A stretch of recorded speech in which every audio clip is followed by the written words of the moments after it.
واقع 1 جولائی 1964 میں ناگا کلاں فیصل آباد میں پیدا ہوئے۔ آپ کے والد ماجد کا نام نعمت مسیح اور والدہ کا نام اللہ رکھی ہے۔ آپ نے اپنی ابتدائی تعلیم اپنے آبائی علاقہ میں حاصل کی اور بعد ازاں 1983 عیسوی میں پاکستان نیوی میں شمولیت اختیار کی۔ 24 مئی 1984 کو آپ کی شادی ریاض بی بی سے ہو گئی۔ خدا تعالیٰ نے آپ کو 2 بیٹے محسن شہزاد، آسن شہزاد اور بیٹی شیرین کنول سے نوازا، جو ہمارے درمیان میں موجود ہیں۔ خدا کا شکر ادا کرتے ہیں۔ آپ اپنے خاندان سمیت خدا سے ڈرتے، اس کے احکام کی بجاوری کرتے، آپ کی چرچ کے ساتھ وفاداری اور گہری وابستگی کے باعث آپ کو چرچ میں ایلڈر مخصوص کیا گیا اور بعد ازاں ان کی والہانہ خدمت کے باعث آپ کو پاسٹر کے عہدہ پر فائز کیا گیا۔ آپ کی خدمت خدا کے ساتھ اتنی والہانہ تھی کہ وفاداری اور فرما برداری ان کی دیدنی تھی، جس کی وجہ سے بیماری کے باوجود بھی بڑی باقاعدگی سے عبادات اور چرچ کے تمام پروگرام کو بطریقے آسن سر انجام دیتے رہے، یہاں تک کہ زیادہ لوگ جانتے ہیں کہ پچھلے سنڈے کی عبادت کی آخری دعا بھی انہوں نے کی، جو آپ کو ابھی دکھائی جائے گی۔ ان کی یہ کاوش سب کے لیے باعث نمونہ اور باعث افتخار تھی۔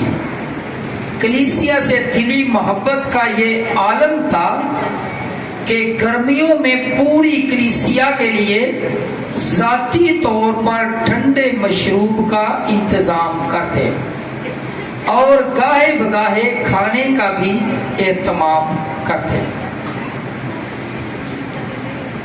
20 نومبر 2022 یعنی لاسٹ سنڈے کی صبح کی بشارتی عبادت میں انہوں نے عبادت کی آخری دعا خود کی اور تمام کلیسیا کے لیے برکت چاہی۔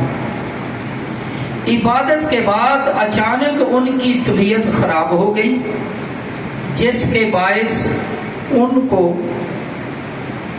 فوراً ہاسپٹل میں لے جایا گیا۔ اس قلیل وقت میں ان کو 4 ہاسپٹل میں لے جایا گیا اور وہ جاں بر نہ ہو سکے اور شام 5:45 بجے اپنے خالق حقیقی سے جا ملے۔ ان کی خدمت باعث تقلید تھی، جو تاریخ میں یاد رکھی جائے گی۔ حسرت کے ساتھ ہی اور بہت ہی حلیمی اور انکساری۔ متی رسول کی انجیل میں لکھا ہے 5ویں باب کی 5ویں آیت میں کہ مبارک ہیں وہ جو حلیم ہیں، کیونکہ وہ زمین کے وارث ہوں گے۔ تو میں سمجھتا ہوں کہ مبارک بادی کی کہ جو ایک آیت ہے، ان کی زندگی بالکل اس کے مطابق ڈھلی ہوئی تھی۔ ان کی زندگی میں حلیمی اور انکساری کو میں نے بہت زیادہ محسوس کیا۔ تو آج ایک ہدیہ عقیدت ان کے لیے، یہ ذرا لائٹ آن کر دیجیے پلیز۔ تو ہدیہ عقیدت کے طور پر ایک نظم جی۔ وہ معصوم کبوتر سا حلیمی میں بے مثال، وہ معصوم کبوتر سا حلیمی میں بے مثال، جسم میں گوفانی مگر روح میں لازوال، جسم میں گوفانی مگر روح میں لازوال، عجز و انکساری میں ان سا ملنا مشکل، عجز و انکساری میں ان سا ملنا مشکل، وہ دعاؤں کا کوہسار تو خاکساری میں کمال، अज़ीज़ व इनकसारी में उनसे मिलना मुश्किल, वो दुआओं का कोहसार तो खाकसारी में कमाल। यस्सु का मुस्तैद सिपाही था अबलीस के खिलाफ। यस्सु का मुस्तैद सिपाही था अबलीस के खिलाफ। कभी मदम होने ना दिया यहोवा का जलाल। यस्सु का मुस्तैद सिपाही था अबलीस के खिलाफ। कभी मदम ना होने दिया यहोवा का जलाल। और जिम्मेदारियों से गू ना गू वो जूझता रहा। जिम्मेदारियों से गू ना गू वो जूझता रहा। पीछे हटाना बन के रहा मर्दे बेमिसाल। जिम्मेदारियों से गू ना गू वो जूझता रहा। पीछे हटाना बन के रहा मर्दे बेमिसाल। और बहनों की आंख की ठंडक तो बच्चों के लिए आसमां। बहनों की आंख की ठंडक तो बच्चों के लिए आसमान। क्या क्या कमाल कर गया वो मर्दे बाकमाल। और आपकी शेर है कि खुदावन के घर में रहेगा अब बन के वो चिराग। मुकाशवा के मुताबिक खुदावन के घर में रहेगा अब बन के वो चिराग। वहां उसके बंदों के लिए ना सवाल ना मलाल। वो मासूम कबूतर सा हलीमी में बेमिसाल। जिस्म में गुफानी मगर रूह में लाजवाल। मेरे दिल में उनके लिए ये है कि हम जवान होकर भी अपने घरों से नहीं निकलते खुदा की खिदमत के लिए। और वो बुजुर्गी के आलम में होने के बावजूद, बीमार होने के बावजूद वो खुदा के साथ लिपटे रहते थे वो। और वो खुद चल कर आते थे और खुदावन की इबादत करते थे और फिर चले जाते थे। और जैसे भाई ने बताया वो बहुत ज़्यादा हलीम थे। और कभी ऐसी बात नहीं उनमें देखी कि जो बंदा बोले कि नेगेटिविटी की तरफ जाए। उनको खुदा ने बहुत ब्लेस किया हुआ था। बड़े अच्छे तरीके से वो खुदा उनकी खिदमत कर रहे थे और एक्टिव थे। वो अपने लिहाज से बहुत एक्टिव थे वो, क्योंकि जिस स्टेज के अंदर वो थे उसके अंदर अच्छे जो है ना वो बिस्तर से उठने को उनका दिल नहीं करता। लेकिन ये खुदावन का शुक्र अदा करते हैं कि खुदावन ने उनको ये तौफीक अता की कि वो अपनी बीमारी की हालत में भी उठकर खुदावन की प्रस्तिश करने के लिए आते, इबादत करने के लिए आते। तो मैं खुदावन का शुक्र गुजार हूँ सारी बातों के लिए जो कि खुदावन ने इस तरीके से करेंगे तो ज़्यादा अच्छा। और मैं कहता हूँ कि अब जो है वो ये खला जो है वो भरना मुश्किल है, लेकिन खुदावन वसीला बनाता है। और मैं ज़ाती तौर पे उनकी बहुत इज्जत करता था। और दूसरी बात ये कि जब भी वो मिलते तो स्पेशली बहुत हलीमी और फरोतनी के साथ मिलते। हालांकि बुज़ुर्ग थे तो फिर भी जो है ना उनका किरदार जो है वो बुलाया नहीं जा सकता। पास्टर लियाकत साहब के बारे में सबने ज़ाहिर ख्याल का पेश किया, लेकिन एक मुनफरिद बात यह है जो सबसे अलग है कि वो इतनी बीमारी के बावजूद मतलब खुदा से वफादार थे और मतलब अपनी बीमारी से भी लड़ते रहे और खुदा का काम भी करते रहे। ये सबसे बड़ी अनमोल बात थी उनमें, मतलब कि उन्होंने अपना हिम्मत नहीं हारी। आखिरी मतलब लम्हे तक वो खुदा के साथ वफादार है। जो खुदा के साथ वफादार रहता है वो अपनी ज़िंदगी पाता है। ये हमारे लिए एक नमूना है, क्योंकि वो मिरास जो खुदा ने हमारे लिए रख छोड़ी है उसका वही हकदार होगा जो जान देने तक वफादार रहेगा। ये सबसे बड़ी बात है। बाकी सब मतलब आप सुन चुके हैं उनकी ज़िंदगी के बारे में, जो उन्होंने इस रूए ज़मीन पर ज़िंदगी गुजारी, हम सब के लिए नमूना है। कलीसिया के लिए, ख़ानदान के लिए और तमाम कदसीनों के लिए, तमाम खदाम के लिए कि वो एक नमूना बनकर हमें ज़िंदगी जो गुजार के दे के चले गए हैं, ये बहुत बड़ी बात है। बहुत मेरी तरफ से आप सबको सलाम। लास्ट संडे पास्टर लियाकत साहब हमारे बीच में थे, हमारे दरमियान में थे और उन्होंने लास्ट दुआ भी की اور کوئی کہہ نہیں سکتا تھا کہ چند ٹائم کے بعد یہ انسان ہمارے درمیان میں نہیں ہوگا. اور میں لاسٹ سنڈے نہیں آئی تھی. وہ بہت احساس کرنے والا انسان تھے اور ہر کسی کا پوچھتے تھے اور ہر ان کی کوشش ہوتی تھی کہ اگر کوئی نہیں آیا تو میں اس کا پتہ کرنے جا سکوں, جبکہ وہ خود بہت بیمار تھے. 8 سال سے تقریباً ہم ان کو جانتے ہیں اور وہ لاسٹ سنڈے انہوں نے یہ گواہی دی کہ مجھے 15 سال ہو گئے ہیں کہ میرے ڈائلسس ہو رہے ہیں. اور ہم لوگ یہ اکثر گھر پہ بھی یہ بات کرتے تھے کہ یہ ہمت ہے ان کی کہ وہ اتنے بیمار ہو کر بھی خداوند کی خدمت کر رہے ہیں. اور خدا اسی گیٹ سے جو ہے خدا نے ان کو اتنی برکت دی ہوئی ہے کہ وہ چل پھر رہے ہیں. نہیں تو 15 سال لوگ 2-4 دنوں میں مہینوں میں ختم ہو جاتے ہیں. اور یہ خدا کے ساتھ ان کی وفاداری تھی. اور لاسٹ سنڈے جب ان کی طبیعت خراب ہو, نیچے پتہ کرنے آئے میرا اور باتیں کرتے چائے پیتے, اچانک ان کی طبیعت خراب ہو گئی. جب ان کی طبیعت خراب ہوئی ہم سب اکٹھے ہو گئے, ان کا بی پی چیک کیا, یہاں تک کہ یہ فیصلہ ہوا کہ ہم لوگ ان کو ہاسپٹل لے کے چلے. گھر والوں کو کال کی ان کے. لاسٹ ان کی بات ہمیں یہ اچھی لگی کہ وہ آخری سانس تھے, وہ تڑپ رہے تھے اور پھر بھی وہ آسمان کی طرف ہاتھ اٹھا کے دعا کر رہے تھے غیر زبان میں. اور ہم لوگ اتنا پریشان کہ واقعی جان دینے تک جو وفادار رہتا ہے. آج تک دیکھا تھا, سنتے آئے تھے, لیکن ہم نے یہ دیکھا کہ ان کو کہ وہ آخری ان کی سانسیں چل رہی ہیں, وہ بتا رہے ہیں مجھے یہ ہو رہا ہے, ایسے ہو رہا ہے میرے ساتھ, لیکن وہ ہاتھ اپنے بلند کر کے یوں بیڈ میں بیٹھے اور دعا کر رہے ہیں, روح القدس سے اپنے لیے مدد مانگ رہے ہیں. اور کچھ وقت کے بعد بس ان کو ہاسپٹل لے کے گئے اور ان کی ڈیتھ ہو گئی. تقریباً پاسٹر صاحب کو ہم 8 سے 10 سال سے جانتے ہیں, اور آج کا جو کلام پاسٹر صاحب نے پیش کیا تو بالکل وہی بات ہے کہ وہ اپنی خدمت, جیسے کسی کی خدمت ختم نہیں ہوتی کسی خادم کی, کیونکہ وہ ٹرانسفر ہوتی رہتی ہے. تو میرے پاس لفظ نہیں ہے ان کے لیے, کیونکہ جب بھی میں یہاں پاسٹر صاحب کے ساتھ پرستش کرتا تھا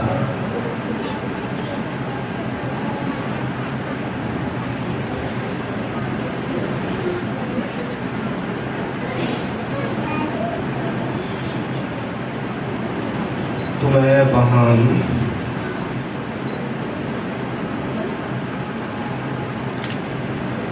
عبادت کے بعد ان سے ملنے جاتا تھا.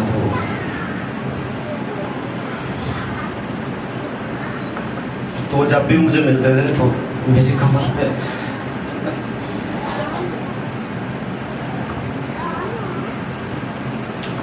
ایسے مطلب لگ رہا تھا کہ جیسے ہمارے باپ ہیں. تو کئی بار جب ہم زبور گاتے ہیں تو مجھے پنجابی کے لفظوں کی سمجھ نہیں آتی تھی, تو عبادت کے بعد پھر وہ مجھے گا کے بتاتے تھے کہ یہ آپ نے غلط گایا, اس طرح گائے.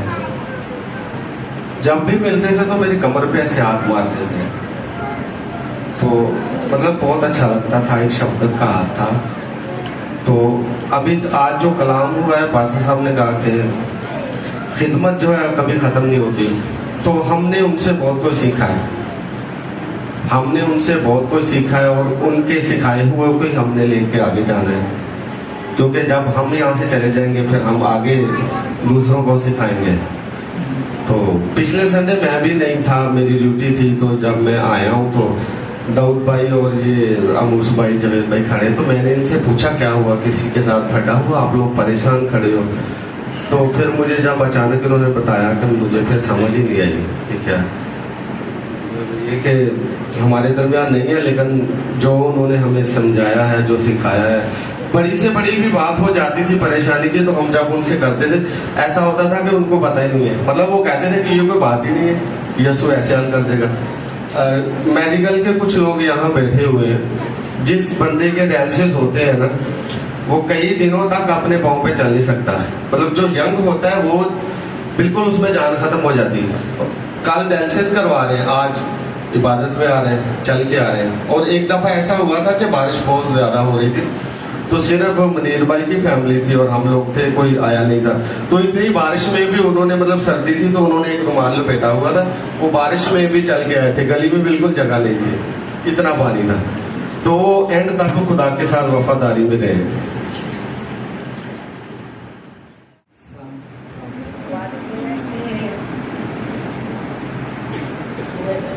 जब मेरी शादी में बहुत छोटी थी, सब लोग इतनी समझ नहीं थी, मुझे मेरे बाप की परेशानी करके लेकर आए।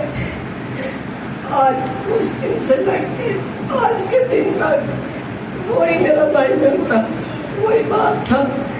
कभी आज तक हमारे बीच में कभी हमारी रिश्तेदारी ऐसी थी कि लगता कि हम एक ही खानदान से थे। आज भी जो है ना, कोई ऐसी बात नहीं है कि हम उनके खिलाफ या उनके बात में कर सके, क्योंकि हमारे साथ ऐसे थे कि जैसे बाप मुझे शादी करके लेके आ गए थे। आज मेरा माशाल्लाह बड़ा बेटा जो है उसके 5 बच्चे हैं। आज के दिन तक ताया के आगे कभी मेरे पोते पोती दादू के साथ है, कभी आज तक ऐसे ही है कि जैसे रिश्तेदारी होने वाली है। कभी महसूस नहीं हुआ मेरे खानदान में मेरे बहन भाई ऐसे मिलते थे कि जैसे दिल रिश्ता करना है। मुझे इस घर से कभी परेशानी नहीं मिली, न सास की तरफ से, न नंदू की तरफ से, न जेठानी की तरफ से। जेठानी भी मियाँ के पास चले गए, हम भी चले जाएंगे, लेकिन ऐसे था कि जैसे हम दोनों बहनें भी ऐसे ही रहते थे। लेकिन इतना अच्छा और इतना सब्रमंद मेरा घराना था, मैं आज तक ऐसा घराना नहीं देखा। माँ जो थी सास, वो भी ऐसी थी जैसे बेटियों की तरह। हमेशा कभी उन्हें हमारी शिकायत, कभी हमारे खिलाफ बात कभी भी ऐसी नहीं की। मुझे बिल्कुल, मैं इतनी ना समझती, मुझे सही से चाय भी बनानी नहीं आती थी। मेरे साथ इतना अच्छा इन्होंने वक्त गुजारा मैंने इनके साथ, मुझे बिल्कुल याद नहीं आया कि मैं अपने माँ बाप छोड़ के आई हूँ। जब मेरी शादी हुई तो मैं आई, तो मेरी अम्मी ने मेरे भाई को मेरे साथ भेजा इधर कराची, क्योंकि मेरी फुफड़ इधर थी। तो मुझे शुरू में इतने बुखार होते थे, परेशानी होती थी, तो कभी थोड़ी देर के लिए मेरा भाई आता था, कभी बुखार आता था, कभी। लेकिन शुरू के दिनों में थोड़ी परेशानी थी, लेकिन फिर भी मेरे साथ इस खानदान में कभी मुझे ये नहीं, कभी भी ऐसा नहीं हुआ कि ये मैं अपने ससुराल के घर पे हूँ, क्योंकि इतना अच्छा वक्त हमारा गुजरा है। हर घर में अच्छी बुरी सब होता है, लेकिन खुदा का शुक्र है कभी हमारे घर में ऐसा कोई लड़ाई झगड़ा, कोई ऐसा कोई बख्तोई कोई झगड़ा कभी नहीं आता। ये बच्चे जो है मेरे या मेरे मतलब बाप के जेठ तो नहीं कह सकती, ये ऐसे हैं कि जैसे एक बाप ही है। खुदा का शुक्र है, ताया के आगे बच्चे नहीं बोलते, चाचू के आगे बच्चे नहीं बोलते, खुदा का शुक्र है। ये मेरी नंदे तो है, ये भी एक छोटी है एक बड़ी है, ये भी मोहब्बत की तरह है। कभी आज तक हमारे घराने में झगड़ा परेशानी कुछ नहीं हुआ। खुदा का शुक्र है, खुदा ने इतनी अच्छी जगह दे कि खुदा ने इतनी अच्छी जगह दे कि खुदा सानू अपनी जिंदगी का दिन सिखाती सानू उत्थे चले जाना अपने वक्त के नाल। लेकिन जो अच्छाई होंगी इंसान की, जब मैं आई थी तब भी भाई थी, यही एक रूटीन थी। नेवी में थे, देर हो गई तो ऐसे भाग जाते थे चर्च में आगे नाश्ता करना, अगर नहीं टाइम होता तो नेवी में वहाँ से नमाज करके निकलते थे। ऐसी इनकी आदत थी। खुदा का शुक्र है, जब से मैं आई हूँ आज के दिन तक मैंने यही देखा है कि भाई ने कभी कोई चमिस नहीं किया, भले वो बीमार होता था, भले कैसे भी होता था। खुदा को इतनी अच्छी जगह दे हमेशा के लिए कि कभी कोई उनकी औलाद को भी परेशानी ना हो, क्योंकि हम लोगों ने भी वहाँ जाना है अपने वक्त के साथ सबने। तो मैं उनका प्यार मोहब्बत उनकी इज्जत नहीं बोल सकती। खुदा का शुक्र है हम दोनों मतलब 2 दरानी जेठानी, कभी भी हमें पता नहीं चला कि हम लोग जो है اس کی بات اس کی بات اس کی بات نہیں، کبھی بھی آج تک جب بھی ملنا ہنستے کھیلتے اور بیٹیوں کی طرح مجھے رکھا انہوں نے، اور میں خدا ان کا بڑا شکر کرتی ہوں، اتنی خدا نے ان کو عزت اور جلال اور اتنی ان کو طاقت ہمت دی، آخری وقت تک بھی خدا ان کا شکر کرتی ہے. آمین.